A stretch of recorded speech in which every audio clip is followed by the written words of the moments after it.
بنام خدا مہربان و شفیق۔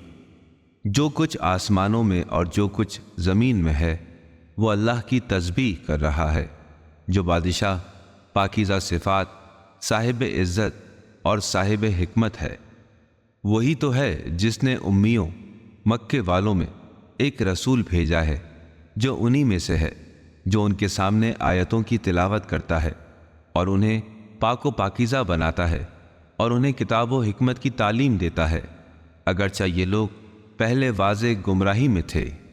اور وہ رسول دوسرے لوگوں کے لیے بھی مبعوث ہوئے جو ابھی ان سے ملحق نہیں ہوئے، اور وہ اللہ غالب اور صاحب حکمت ہے۔ یہ اللہ کا فضل ہے، وہ جسے چاہے عطا فرما دے، اور اللہ صاحب فضل عظیم ہے۔ ان لوگوں کی مثال جن لوگوں کو توریت کا حامل بنایا گیا تھا مگر انہوں نے اس کا بار نہیں اٹھایا، اس گدھے جیسی ہے جس پر کتابیں لدی ہوئی ہوں۔ اس سے بھی زیادہ بری مثال ان لوگوں کی ہے جنہوں نے اللہ کی آیتوں کو جھٹلا دیا ہے، اور اللہ ظالم لوگوں کو ہدایت نہیں کیا کرتا۔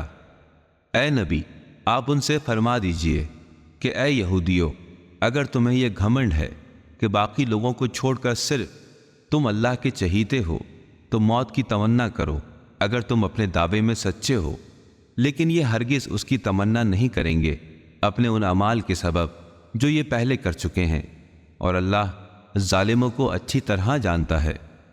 آپ فرما دیجئے کہ تم لوگ جس موت سے فرار اختیار کر رہے ہو وہ تمہیں آ کر رہے گی، پھر تمہیں اس ہستی کی طرف لوٹایا جائے گا جو غیب و شہود کا جاننے والا ہے، وہ تمہیں بتا دے گا کہ تم کیا کچھ کرتے رہے ہو۔